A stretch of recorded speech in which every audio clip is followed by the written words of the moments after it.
the woman known to history as Diana, Princess of Wales, was born on the 1st of July 1961 as Diana Frances Spencer at Park House, inside the royal estate at Sandringham in the county of Norfolk in England. Her father was Edward John Spencer, who was born on the 24th of January 1924 into the nobility as Viscount Althorp, having been the only son of the 7th Earl Spencer. The Spencer family was one of the most significant aristocratic lines in Britain, being descended from John Churchill, 1st Duke of Marlborough, one of the foremost statesmen and generals of Europe during the late 17th and early 18th centuries. Edward John spent his late teens during the first years of the Second World War at the Royal Military College in Sandhurst, before serving as a captain in the Royal Scots Greys Regiment, where he was recognized for his admirable contribution to the war effort. During the Allied invasion of Europe in the summer of 1944, to open a Western Front in France against the Nazis, from there he led a British Army unit in an operation that successfully liberated 2 French towns. After the war, Spencer was assistant to the Governor of South Australia from 1947 to 1950, before holding local state offices such as County Councillor, High Sheriff for Northamptonshire, and Justice of the Peace for Norfolk. Between 1950 and 1954, Spencer was a personal attendant to both King George VI and Queen Elizabeth II, before he inherited his late father's title as 8th Earl Spencer in 1975, consequently joining the governmental House of Lords until his death on the 29th of March 1992. Diana's mother was Frances Ruth Roche.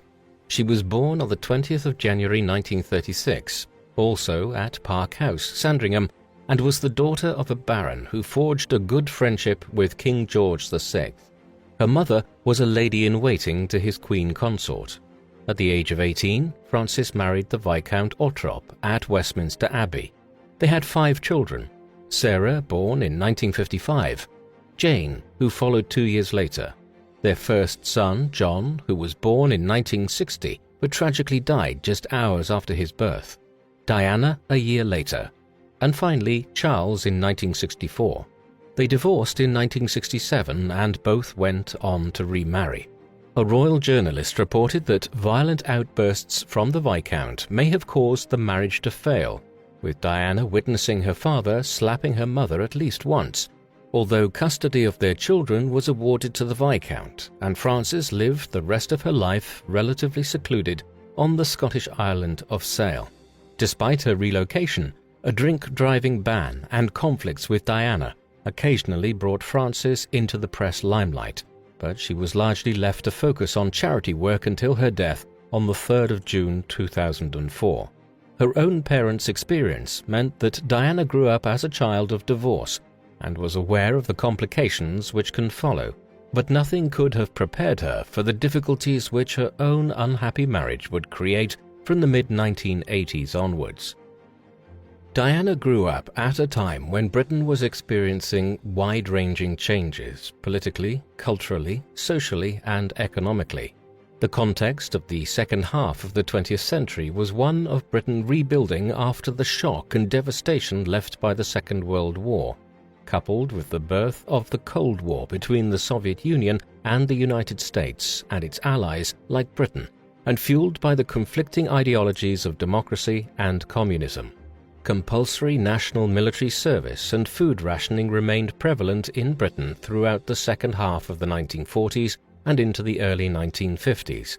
However, the accession of Queen Elizabeth II at just 25 years of age in 1952 in many ways was a turning point in the history of Britain during the 20th century.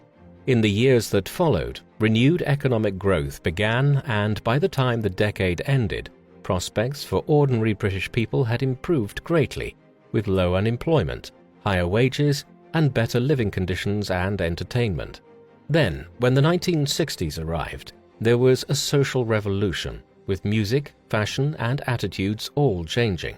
There was more spending on luxuries, and the majority of households now had televisions, meaning Diana grew up as mass media truly arrived, giving people ready access to the Beatles, BBC television, and more details than ever before about the royal family.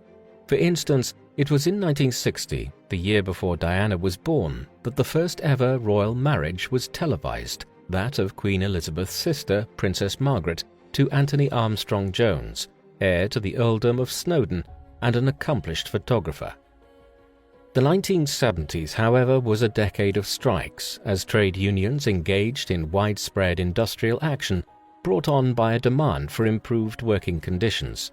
Britain's global empire had come to an end following decolonization across Africa, and in Northern Ireland, the Troubles, a period of internecine sectarian violence between Roman Catholic Republicans and Presbyterian Unionists, escalated into widespread bombings exchanged, with the Irish Republican Army, or IRA, eventually taking the campaign to England itself.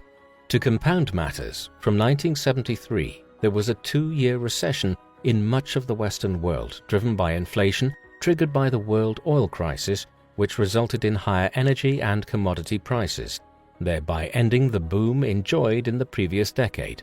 Progressive legislation, including the 1975 Sex Discrimination Act, the 1976 Race Relations Act, and the 1979 Convention on Elimination of All Forms of Discriminations Against Women, were all signs that Britain was attempting to shift to a fairer society.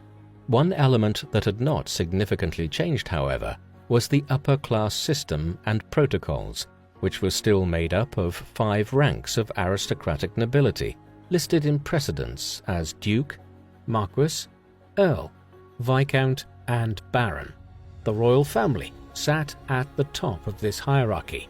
All of this ensured that Britain was a changing society by the time Diana came of age, but in some crucial respects, it remained bound to the past. One of the most significant issues was that attitudes towards divorce and marital separation were still old-fashioned in Britain by the 1980s, and this would have a bearing on Diana's later life, as the British press became obsessed with the possibility of her and her future husband separating, in a manner which would not hold the same attention in the 2020s. Diana's youth was spent enmeshed in British aristocratic life. The Sandringham estate, where Queen Elizabeth II leased Park House to the Spencer family, was often the scene of royal gatherings, and so Diana grew up accustomed to life in the royal circle, even calling the Queen Aunt Lilibet.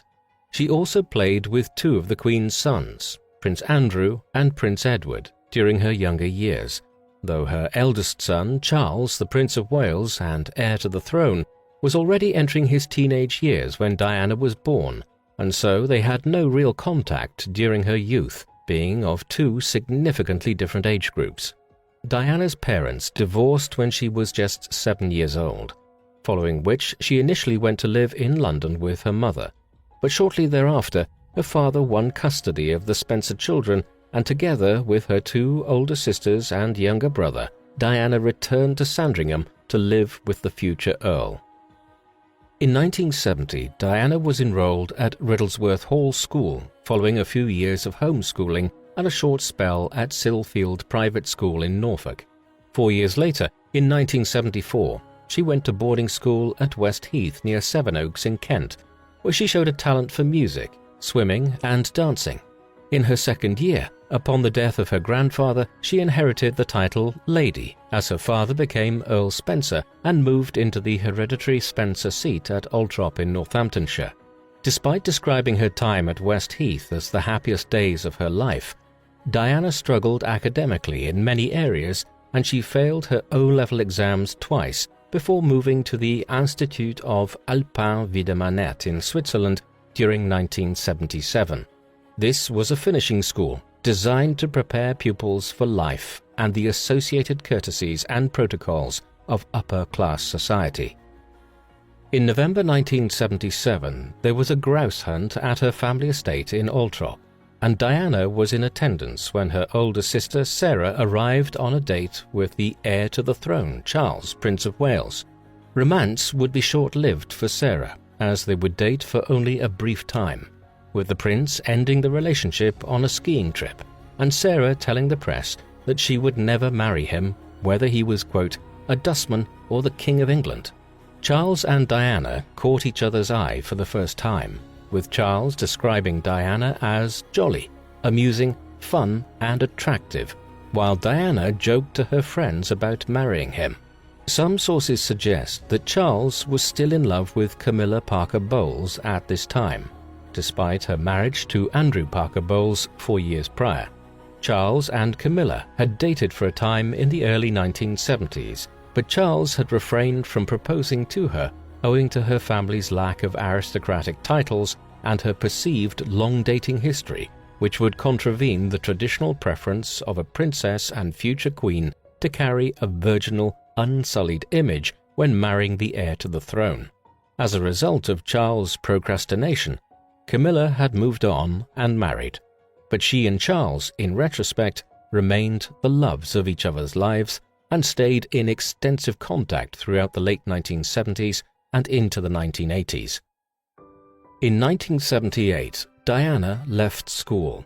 Thereafter, she tried several low-paid jobs, including becoming a nanny for a wealthy American couple, a dance instructor, a cleaner, a party hostess, and then a nursery teacher's assistant at the Young England School in Pimlico. As a present on her 18th birthday, Diana's mother bought her a flat at Coleherne Court in Earl's Court in Kensington in central London, where she lived with 3 flatmates. These were years of liberation. Diana had found her childhood largely unhappy and unstable, contending with her parents' abusive marriage and then the separation which followed. In the 1970s, she had a very poor relationship with her stepmother, Rain McCorquodale, who married Diana's father in 1976.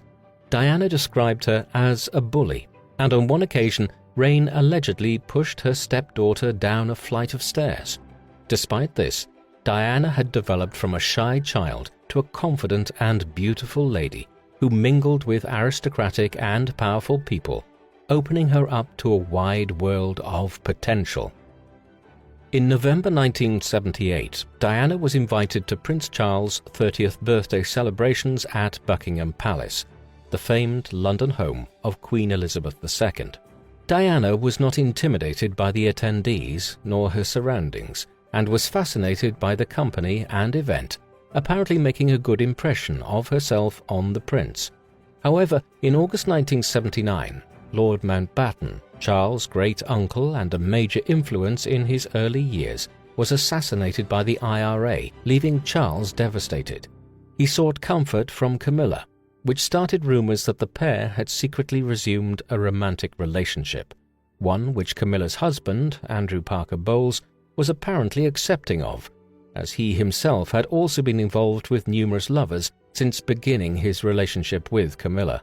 Despite this, during the following year, in July 1980, Charles showered Diana with strong signs of affection when they met again at the home of Philip de Pass, a mutual friend hosting a party in Sussex. Triggering the beginning of their official courtship, Diana was invited to stay with Charles in London, where the royal establishment would be asked for approval of the relationship. 2 months later, in September 1980, Diana was invited to visit Queen Elizabeth's Scottish residence at Balmoral Castle in Aberdeenshire, where the couple received scrutiny from the monarch and her husband, Philip, Duke of Edinburgh.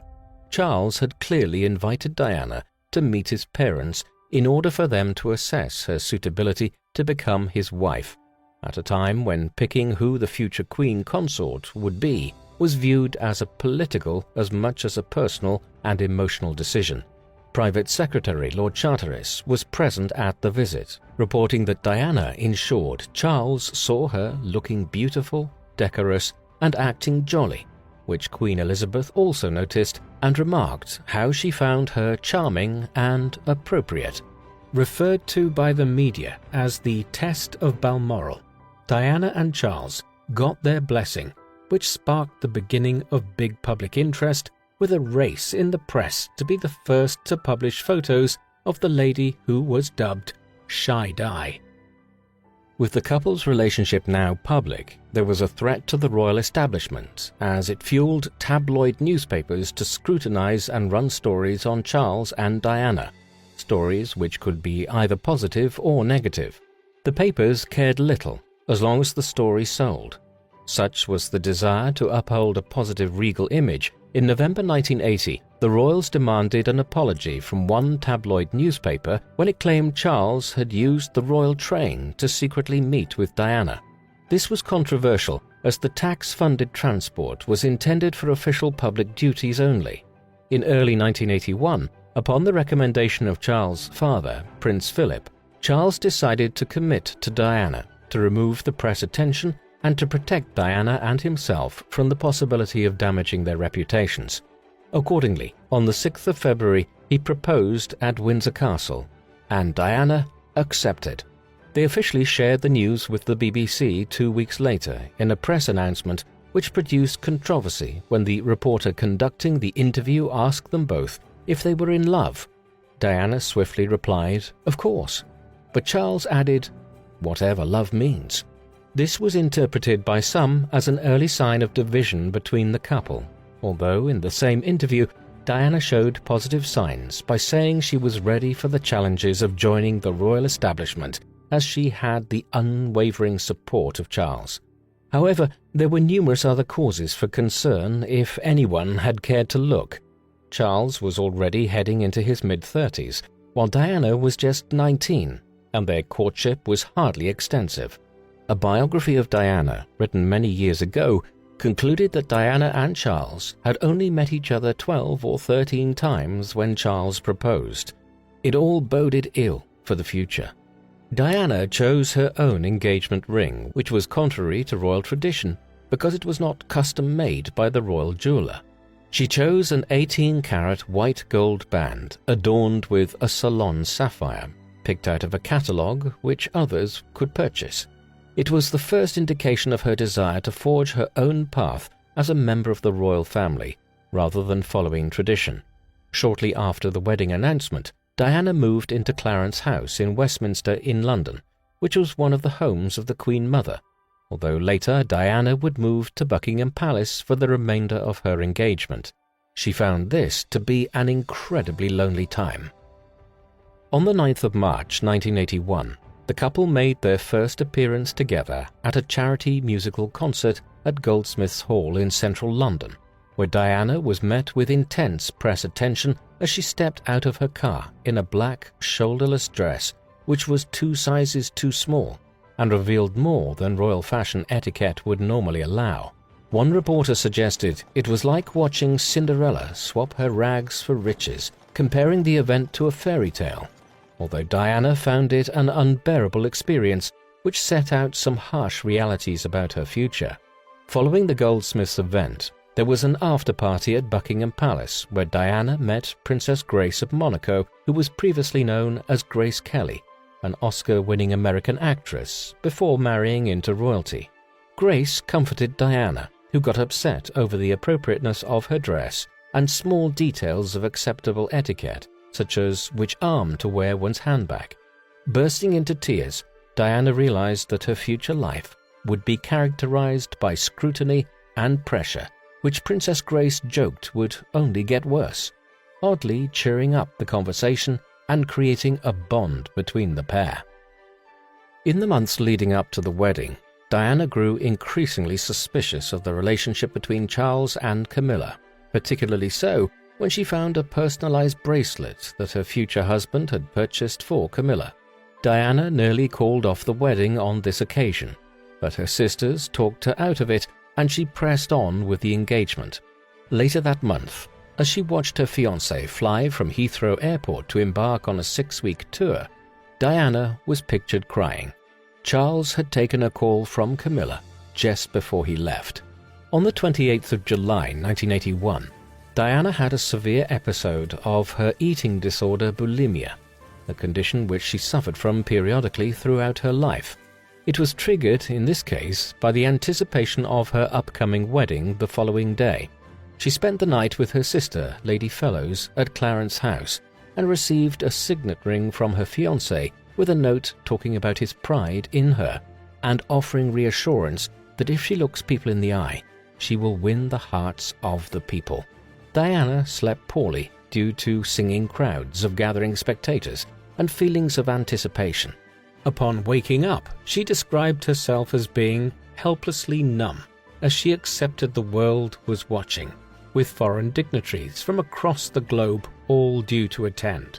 Getting dressed in a £9,000 ivory-coloured dress with 10,000 embroidered pearls and a 25-metre train, longer than any other seen at a royal wedding, Diana was breaking away from the royal tradition of pure white styles. On the 29th of July 1981, Diana officially became the Princess of Wales when she married Charles, to the joy of 750 million global television viewers and 500,000 spectators lining the streets around their chosen venue, St Paul's Cathedral in central London. Described by many as a fairy tale wedding, it was a huge event which saw the United Kingdom have a public holiday, while there were many celebrations around the country and further afield in the Commonwealth nations such as Australia, New Zealand and Canada. At the Church of England's ceremony, the couple requested to remove the traditional wife's promise to obey her husband, a decision which seems entirely modern today, but which attracted attention from the press in 1981. The wedding reception was held afterwards at Buckingham Palace, where 27 wedding cakes and an official cake supplied by the Royal Navy standing at 5 foot tall and weighing 225 pounds were served. In addition to the extravagant wedding day costs for the ceremony, there were additional security measures due to the threat from the IRA and crowd management, which meant this was an expensive event and was estimated to cost £57 million. Crowds were delighted when Charles and Diana came out onto the balcony and kissed, with fireworks and 100 beacons lighting up across the country into the night.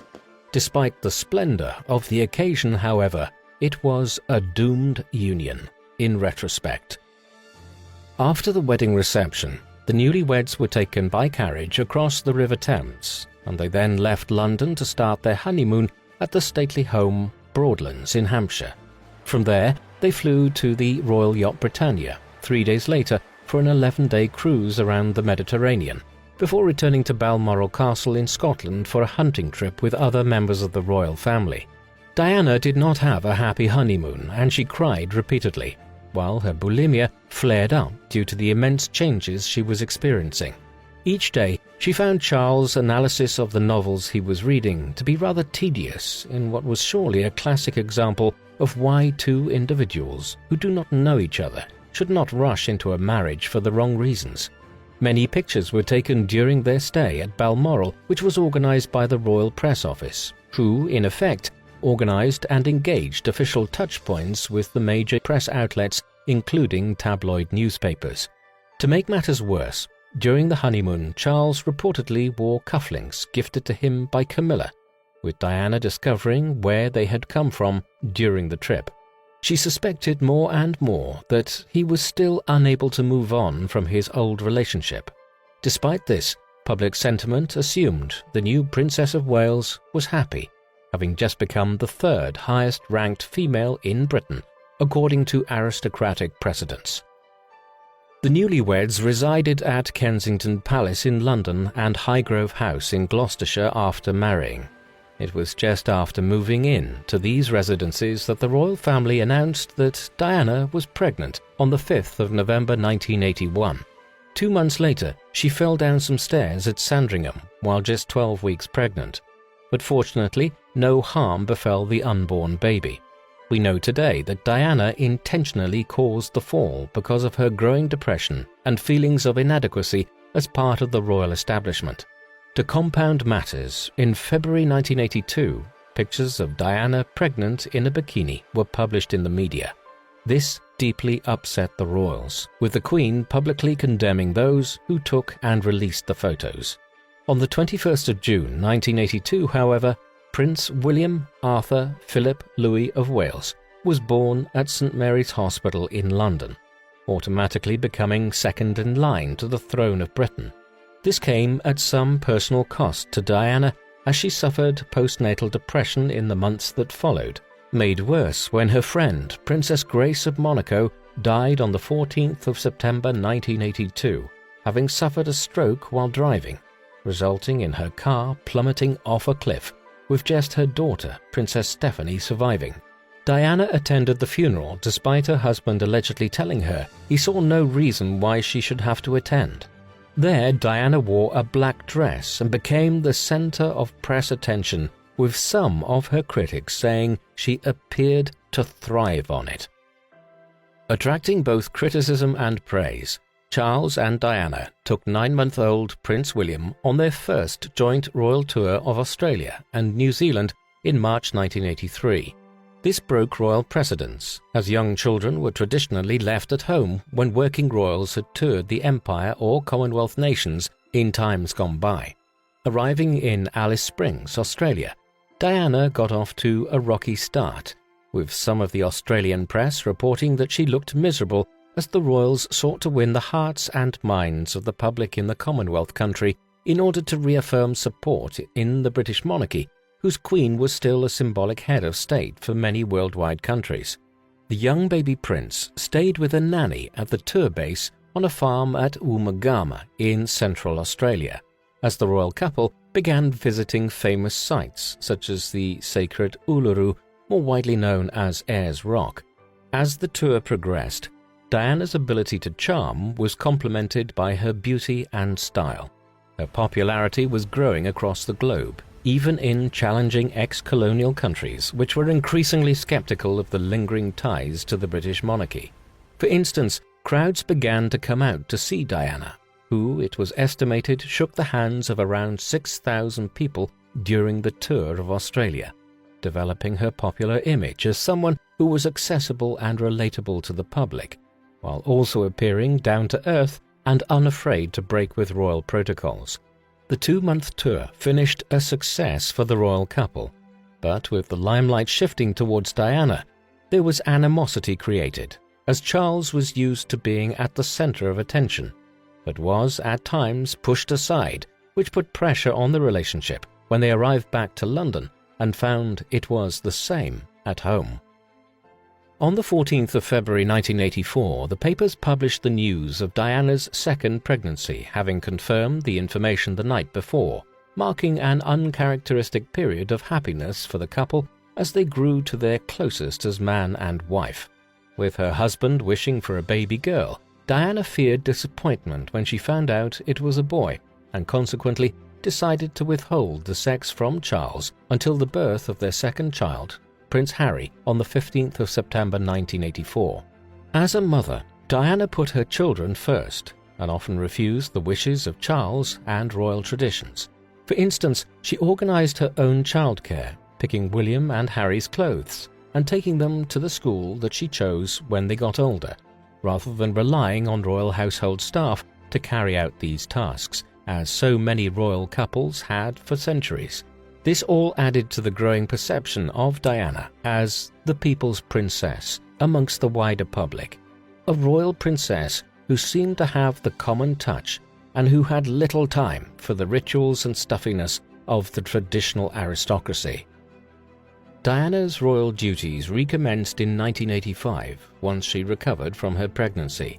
Life as a working royal at this time involved supporting the Queen as sovereign, undertaking tours of the country and symbolic visits to civic and military sites, such as her launch of HMS Cornwall, where Diana continued to draw crowds and influence fashion with her manner and style. In April, Diana, Charles, William and Harry visited Italy, where they met both the Italian President Alessandro Pertini and Pope John Paul II, followed by a second trip to Australia later in the year, where the public and media nicknamed Diana the Diamond Princess.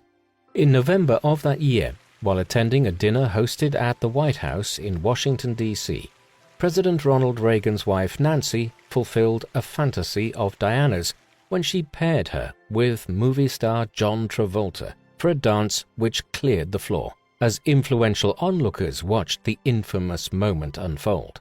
As the year closed, Diana was immersed in typical public duties, such as visits to hospitals, schools, and charities, including those supporting sufferers of serious diseases such as AIDS. By 1986, Diana and Charles' marriage was deteriorating significantly as it became clear to Diana that Charles had once again resumed his intimate relationship with Camilla Parker Bowles. However, it would be wrong to suggest, as many people have over the years, that Diana was entirely the victim in this situation. She engaged herself in at least one and possibly multiple affairs in the 1980s. The first of these was possibly with Barry Manaki, a police officer and bodyguard who was assigned to Diana's protection unit in 1984. He was subsequently transferred away from that detail in 1986 on the grounds that his relationship with Diana had become inappropriate. He died in a road traffic accident the following year, and while the rumors of the affair were never substantiated, Diana did state in an interview some years later that she had been deeply in love with someone between 1984 and 1986, and she was devastated upon hearing of his death. A more widely known of affair was with her old horse riding instructor, Major James Hewitt, who Diana was involved with between 1986 and 1991. Diana later confirmed the affair, as did Hewitt. However, persistent theories that Prince Harry bears a striking resemblance to Hewitt and is his biological son have been rubbished by Hewitt, who stated that his affair with Diana did not begin until 2 years after Harry was born. What all of this makes clear, though, is that Diana was involved in several protracted affairs herself throughout her marriage to Charles. Thus, although Diana later claimed that her marriage failed because there were 3 people in it, her, Charles, and Camilla, in reality, Diana was unfaithful herself also for much of it. Scrutiny of the lives of the Prince and Princess of Wales persisted when Diana fainted in May during the Expo 86 World Fair in Vancouver, Canada, causing many to question her health and the busy schedule which saw her fly to Tokyo shortly after, where she was pictured looking pale and exhausted.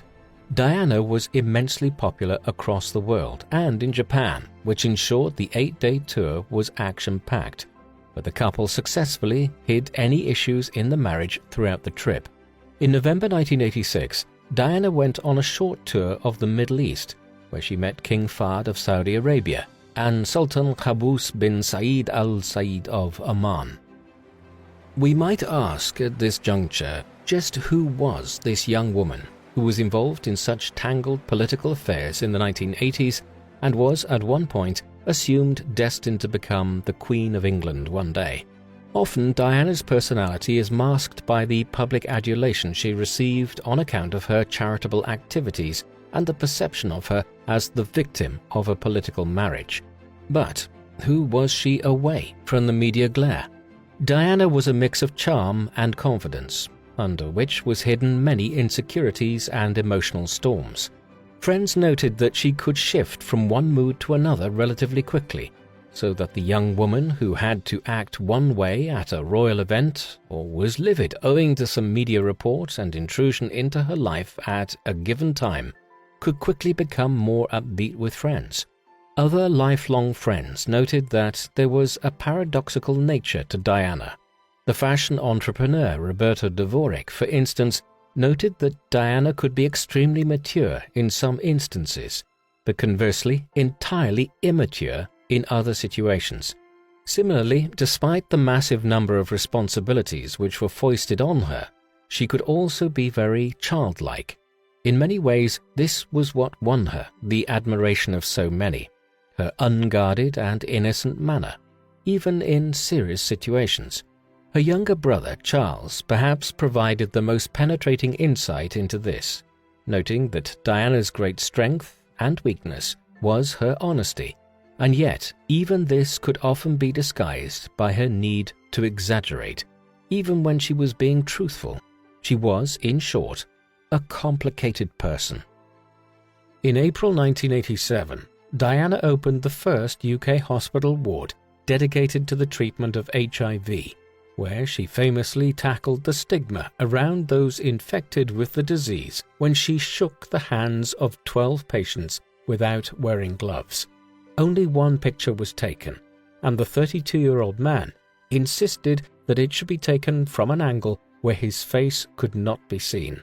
This reflected the fearful social outcasts that HIV created, as well as a loneliness that Diana could relate to in the confines of her own personal life within a strict establishment. Events like this might seem insignificant today, but it is important to understand exactly how unusual this behavior was in the mid-1980s. HIV and AIDS had first emerged in Africa during the 1930s, but in an age prior to rampant globalization, it took decades before it became a serious problem in the developed world. When the first major waves of it began spreading across Europe and North America in the late 1970s and early 1980s, it carried an enormous social stigma, primarily because it was believed to be transmitted exclusively by intravenous drug users and gay men, at a time when homosexuality was still looked down upon by the vast majority of people. In publicly refusing to adopt this stance towards HIV sufferers, and instead displaying a humane approach towards those who had contracted the disease, Diana contributed towards lifting some of the stigma surrounding it in the mid to late 1980s. Elsewhere in her life, in the second half of the 1980s, the tabloids continued to focus on exposing the failing marriage and had picked up on a growing discomfort between Diana and Charles, highlighting when they failed to appear together at events such as the wedding of Lady Amanda Ellingworth or the solo summer holiday Charles took at Balmoral. Diana was aware from her charity engagements that her work often benefited from the press attention, but her position also attracted relentless coverage of personal stories which she found distressing. It was also leading to an ongoing decline in her relationship with her mother-in-law. When Charles had first introduced Diana to his parents as a prospective wife, the Queen and her husband had been impressed by her and warmed to Diana. That relationship continued well through the first years of their marriage and the birth of William and Harry. But in the second half of the 1980s, it became more strained as the media focus on the problems of her and Charles's marriage continued. For Elizabeth, whose motto, as inherited from her own parents, was to never complain, never explain, a key component of which was not to air the royal family's dirty laundry in public, the breakdown of Charles and Diana's marriage created unprecedented problems in her long reign. The evidence suggests that she did not view Diana as being responsible for the problems which were growing from the mid-1980s onwards, but neither could she overlook the fact that it was the arrival of Diana into the royal fold which had led to the first serious and ongoing controversies of her reign, over 30 years after its commencement. As 1988 arrived, Diana and Charles continued with world tours including Thailand and Australia, as their official royal duties continued to grow, with nearly 200 events attended that year alone. Diana remained focused on charities concerned with the treatment and support of cancer, opening what would become known as Children with Cancer UK and assuming the position of patroness, in addition to positions she already held in the Red Cross and several other charities. All of this work continued to earn her plaudits in many circles in Britain, even as the media feeding frenzy concerning her personal life continued. By 1989, Diana was living a largely separate life to her husband, and in February, while at a birthday party, she bravely confronted Camilla in a private exchange, telling her she knew about the affair and wanted her husband back.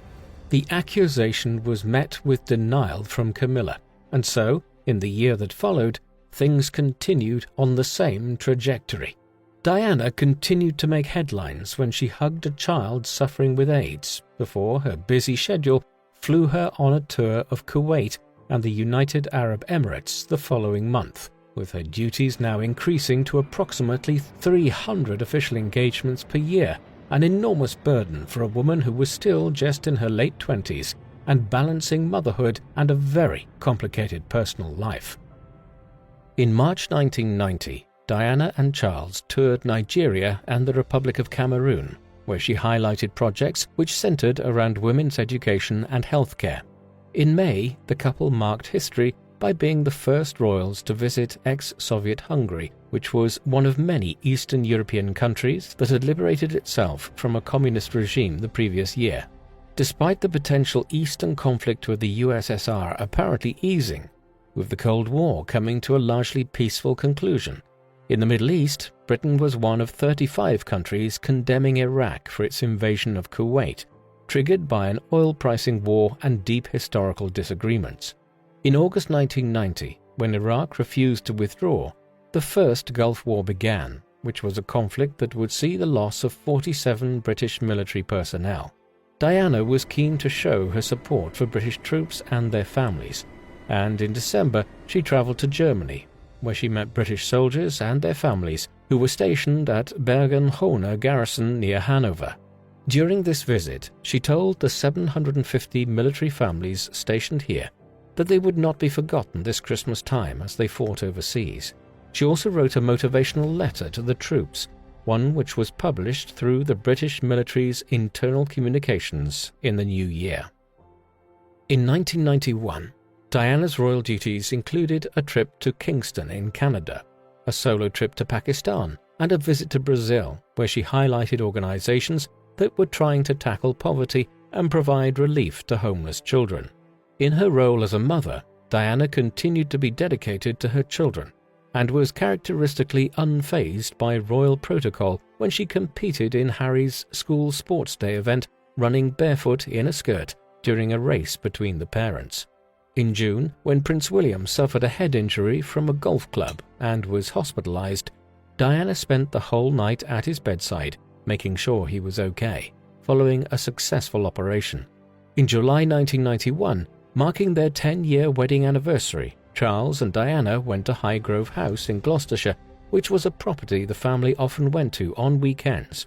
But the trip also attracted rumours in the press due to its proximity to Camilla's residence. In August, the family and close friends went on a private holiday to Italy, which some headlined as a second honeymoon, when in reality it was a family break rather than a romantic rekindling, with Diana already confiding about her unhappy marriage to her lifelong friend James Colthurst in a series of secretly recorded interviews during the year. In February 1992, Charles and Diana shared what would be one of their last royal tours together in India, where Diana met Mother Teresa and was famously pictured sitting alone without her husband in front of the Taj Mahal, photos which fueled press speculation around the marriage once again when they appeared in the British newspapers. In June 1992, the breaking point of the relationship was reached when a book entitled Diana, Her True Story by Andrew Morton was released. This documented Diana's life, including her relationship with Charles and details of his affair with Camilla throughout their marriage. Although in her lifetime she would always deny any involvement in the book, Morton's work was based on interview recordings of conversations between Diana and James Colthurst. Colthurst evidently acted as a middleman for Diana's version of events, which she was keen to be directly heard rather than spun through the royal press office. In response to this publicity crisis, the Queen and Prince Philip intervened to try to protect the establishment, but mediation did not work, and in August 1992, the situation escalated when a private tape recording was leaked to the press between Diana and a childhood friend, James Gilby, in which Diana described her marriage as torture with a feeling of being trapped. There was no confirmation that Diana and James were having an affair. However, she expressed concern their recent meeting may be discovered, while he used affectionate terms and the pet name Squidge several times, resulting in the publication and furore surrounding it becoming known as Swidgygate. Conspiracy theorists believe the timing of the leaked recordings were an attempt to tarnish public support and empathy for Diana, which had grown following the revelations of Morton's book.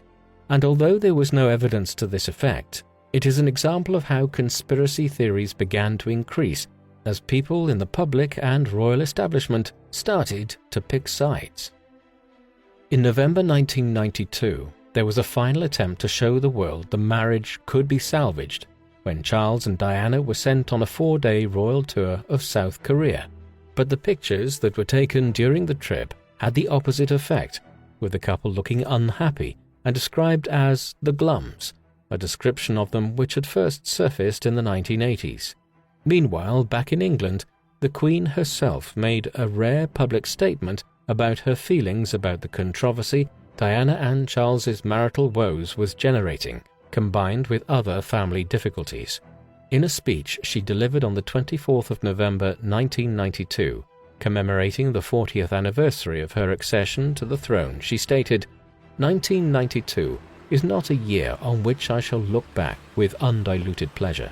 In the words of one of my more sympathetic correspondents, it has turned out to be an annus horribilis, or horrible year." Just 2 weeks later, at the Queen's request, the Conservative Prime Minister John Major officially announced that Charles and Diana had amicably decided to separate but had no plans to divorce, with their constitutional positions unaffected and the parental custody of their 2 sons equally split. Damage limitation to the establishment was the likely driving force for the announcement, as it included particular emphasis that there was no third party involved in the couple's decision, although this did not subdue press speculation. In January 1993, a leaked intimate conversation between Charles and Camilla, recorded 4 years earlier, was released to the Australian tabloid newspapers before being sent to the press in Britain and around the world. The nature of the conversation reflected poorly on Charles and resulted in Camilla getting vilified by many newspapers. Diana reacted privately to the transcript in disgust, but also appeared to be boosted by her husband's public embarrassment, declaring to her bodyguard that it was game, set, and match in the battle for public opinion. In March, Diana went on her first solo royal trip following the separation, when she visited a leprosy hospital in Nepal and famously met patients in an attempt to remove another widely held stigma.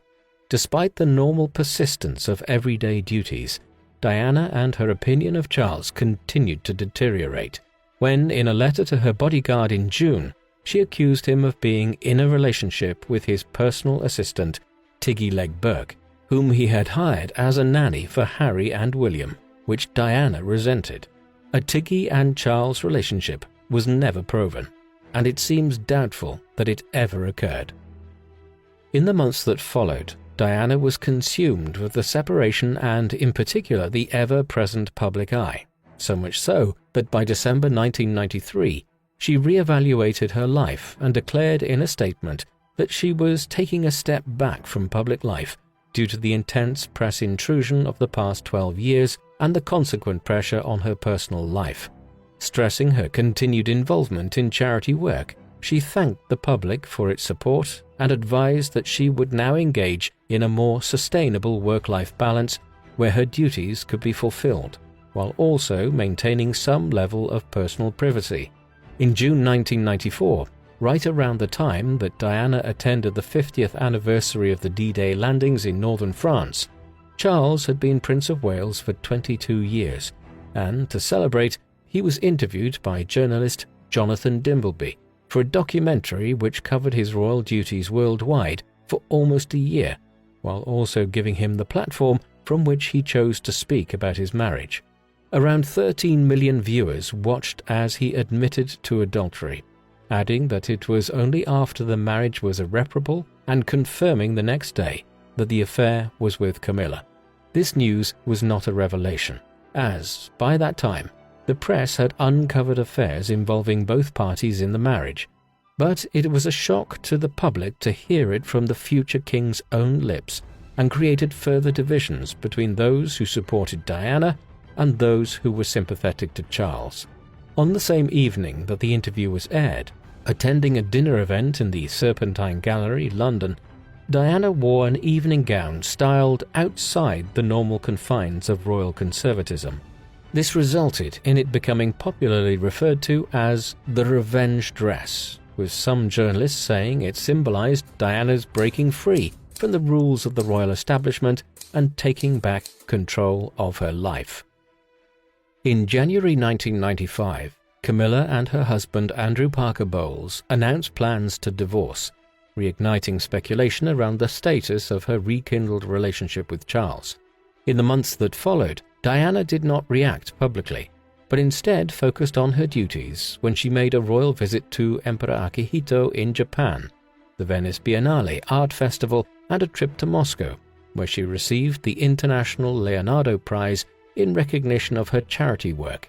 In November, Diana took part in a television interview with the BBC, which was organised with some deceitful manipulation from the producer and presenter Martin Bashir, but aired with probing questions into personal details and specifically her failed marriage, with which Diana ultimately cooperated as she anticipated a legal clause that would mute her version of events with a divorce now inevitable.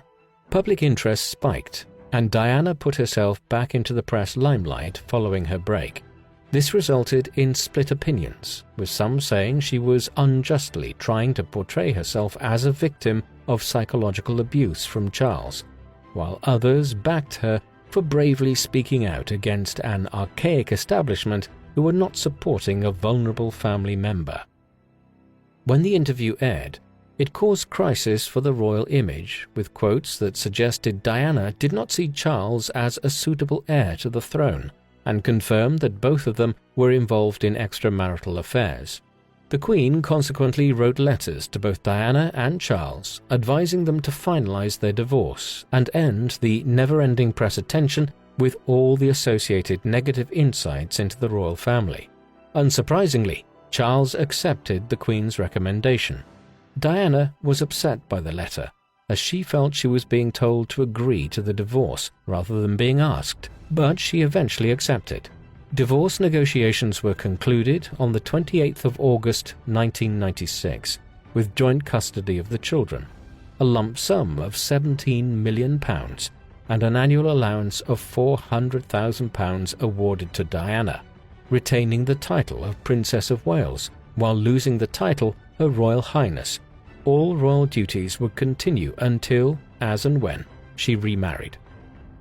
In January 1997, as patron of the Halo Trust, Diana was famously seen being guided round a minefield in Angola in southern Africa. This was one of many locations that the Trust aimed to remove explosive ordnances from, which were killing or maiming people every day. Angola having become the scene of a protracted and bitter civil war and a front in the Cold War from the mid-1970s onwards, as it sought to achieve independence from Portugal. The visit attracted some criticism from a distinguished member of the British Ministry of Defence, Earl Howe, who described Diana as interfering with politics, which was strictly prohibited by royal convention. But despite this complaint, the pictures of her wearing a flak jacket and helmet went to print around the world as she again successfully raised awareness of a charitable cause. Back in Britain, following the divorce, Diana remained in Kensington Palace, having been there since she married Charles, and was still a very influential figure, associating herself with a wide range of people, including celebrity friends such as Elton John and George Michael. She continued to be linked to men romantically, and those closest to Diana recall her describing heart surgeon Hasnat Khan as the love of her life when she dated him between 1995 and 1997, although it remains unclear who ended the relationship. Within 1 month, she was dating Dodi Fayed, who was the wealthy son of the owner of Harrods department store. In the summer of 1997, Diana was invited by Dodi to spend time with him on holiday on his yacht in the south of France. William and Harry joined them there for a period of time, before she and Dodi later returned on their own, where the paparazzi captured the couple kissing. The paparazzi were independent photographers who sold their pictures to newspapers, and although they always had interest in Diana, their methods of obtaining pictures were becoming more aggressive, with them focusing on and following every move their target made. Flying from Sardinia to Paris, Diana and Dodi were followed as they had dinner on the 30th of August at the Ritz Hotel in the French capital, with the paparazzi waiting outside on motorbikes, ready to take pictures when the couple left. Upon arriving at the hotel, Diana had called her 2 sons who were at Balmoral Castle with Charles. She also later called a journalist friend whom she informed that she was about to make a drastic change in her life. fulfilling her remaining royal duties before removing herself from public attention for good. After this, the couple ate dinner in their suite, during which Dodi became suspicious that some of the staff in the restaurant were paparazzi. Consequently, they left through the back of the hotel in a black Mercedes and headed for his apartment at 12:20 a.m. on the 31st of August. Diana and Dodi sat in the back of the car, while their chauffeur Henri Paul drove with their bodyguard Trevor Rees-Jones sat in the passenger seat as they raced ahead of the pursuing paparazzi through the streets of Paris towards the Pont d'Alma tunnel. At 12:23 a.m., driving at speeds of 85 miles per hour, the Mercedes clipped another car at the entrance to the tunnel, which resulted in them crashing into a pillar. Paul and Dodi died instantly in what was described by a witness as an impact which sounded like an explosion. A doctor by the name of Frédéric Maillet, who was driving past in the opposite direction, stopped his car when he saw the crash and ran towards the scene. When he reached the car, he found Rees-Jones severely injured. Diana was on her knees, facing the seat. When Maillet approached, she looked up and asked him what had happened, and then complained of the pain she was in, before lowering her head and going quiet. As rescuers arrived to the scene in the hour that followed, Diana went into cardiac arrest as they attempted to cut her from the wreckage. Her heart was displaced, and her pulmonary vein was torn. Despite resuscitation and hours of surgery at Piti-Salpêtrière Hospital, the Princess of Wales was declared dead at 4 a.m. Rees-Jones was the only survivor, and an investigation found that he was the only person in the car wearing a seatbelt. The post-mortem revealed that the driver, Henri Paul, was intoxicated and under the side effects of prescription drugs, which combined with his decision or instruction to drive recklessly resulted in the crash. Dodi's father subsequently suggested one of many unproven conspiracy theories that this was not an accident, but a planned murder by people who feared the damage Diana's knowledge could do to the royal establishment. But no evidence to substantiate this claim has ever surfaced. Instead, the death of Diana will be remembered in history as a tragic accident, taking the life of a 36-year-old lady who was looking forward to a new future following her divorce. These conclusions were confirmed by Operation Paget, an inquiry carried out by the British Metropolitan Police between 2004 and 2006.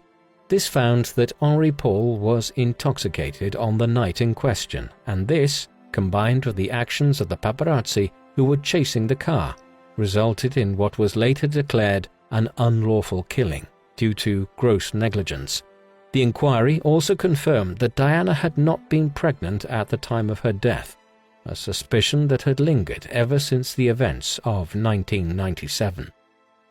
On the 6th of September 1997, following tributes from all over the world, Diana's funeral took place at Westminster Abbey, with her sons, Charles, the Duke of Edinburgh, and her brother, walking behind her coffin as a crowded procession led her to the public service, which was broadcast to approximately 2.5 billion viewers worldwide. Later in the day, her body was buried in a private ceremony within the grounds of her family estate, Althorp Park. She was dressed in a black dress and had the rosary beads that Mother Teresa had gifted her when they met. Diana is remembered as a fashion icon, charity ambassador, and someone who could be related to by the British public, with her displays of empathy and compassion and her often down-to-earth behavior. The dresses she wore still influenced fashion long after her death, while she also did a lot to promote aspiring British fashion designers through her roles as patron and associations with key figures within the industry. Her charity work and particular focus on causes that carried stigmas in the 1980s enabled Diana to raise the profile and encourage support time after time, which undoubtedly helped many people suffering from diseases such as HIV, AIDS, and leprosy. All of this ensured that she is remembered as the People's Princess, someone who was not afraid of stretching traditionally reserved royal protocols by showing emotions that the average Western person is familiar with. Beautiful and socially charming, she drew attention at events and often used this for the good of promoting others, as well as themes that she was passionate about. Conversely, Diana will also be associated with an unhappy marriage and a conflicting relationship between her desire to utilize the media and the invasive pressure this invited, and which she ultimately could not control. She felt trapped within the confines of the royal establishment, and within a marriage where both parties committed adultery. Worse still, all of this played out publicly every step of the way. For a vulnerable young woman who suffered from mental health problems and bulimia, the confident persona often hid a person who struggled with life and failed to find enough support or empathy to relieve the many internal struggles she faced. Speaking out and airing personal details about the royal family is remembered by some as Diana's betrayal to an iconic establishment that she chose to join, and from which she reaped the power and influence that came from that decision. Opinion on her decision to do the BBC interview in the mid-1990s and to contribute to Morton's tell-all book divided public opinion both then and ever since. There is a postscript to the tragedy of Diana's early death and the spectacle which her life became. On the 9th of April 2005, Prince Charles finally married Camilla Parker Bowles at the end of what was effectively a 3 decades-long and enormously complicated courtship. This royal wedding was kept low-key and involved a small civil ceremony near Windsor Castle, as it was rightly perceived that it would be controversial even with the passage of 8 years since Diana's death. With the crowning of Prince Charles as King Charles III on the 6th of May 2023, Camilla was crowned as Queen Consort, like previous royal spouses before her. This was a decision which was made by Queen Elizabeth II on her Platinum Jubilee in February 2022, just months before her own death. This was not seen as the controversial decision that it once might have been. Many years ago, Charles and Camilla were perceived as the villains in the story of Diana's life. But in reality, there were no villains in Diana and Charles's story, simply a misguided decision to marry, which both parties entered into of their own volition. What happened afterwards was the result of largely inevitable media intrusion. Of course, Charles's coronation would be controversial for other reasons. In 2022, Diana's son Harry, together with his wife Meghan Markle, publicly drew parallels with her story, highlighting the invasive nature of the press and confines of royal life becoming unbearable, much as they were at times for the late Princess of Wales. In the same year as Harry withdrew further from his old royal life, Queen Elizabeth II died. Following her death, Charles ascended as king. Prince William became the new heir to the throne, and as a result, his wife Catherine became Princess of Wales, which was the title so famously held by his late mother. And so the hereditary royal establishment continues towards a new generation, apparently still grappling with its relationship with the media and public identity, while the impact of Diana's legacy can still be seen from her far-reaching life as a princess, style icon, patron, wife, and mother. What do you think of Diana, Princess of Wales? Was Diana's media attention damaging or progressive for the royal establishment? And how do you think Diana has influenced the public perception of the royal family? Please let us know in the comment section, and in the meantime, thank you very much for watching.